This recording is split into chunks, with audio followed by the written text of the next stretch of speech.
процессы, а что изображено на иконе, каково явление перед нами происходит.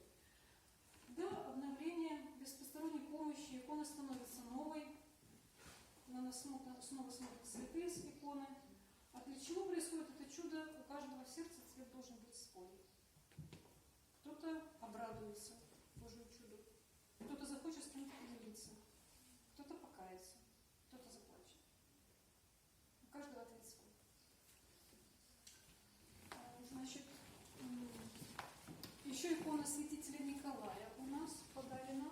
Написана она, тоже, кстати, скит наш побратим, Свято-Никольский скит, на Афоне, принадлежащий водопеду. Этот скит, там братья-иконописцы, они живут, они вот написали икону, подарили ее нам.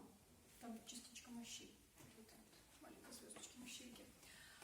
А еще у нас есть мощевики совершенно особенные, которых управлять отдел видео. Вот эта частица мощейки, если можно, не надо.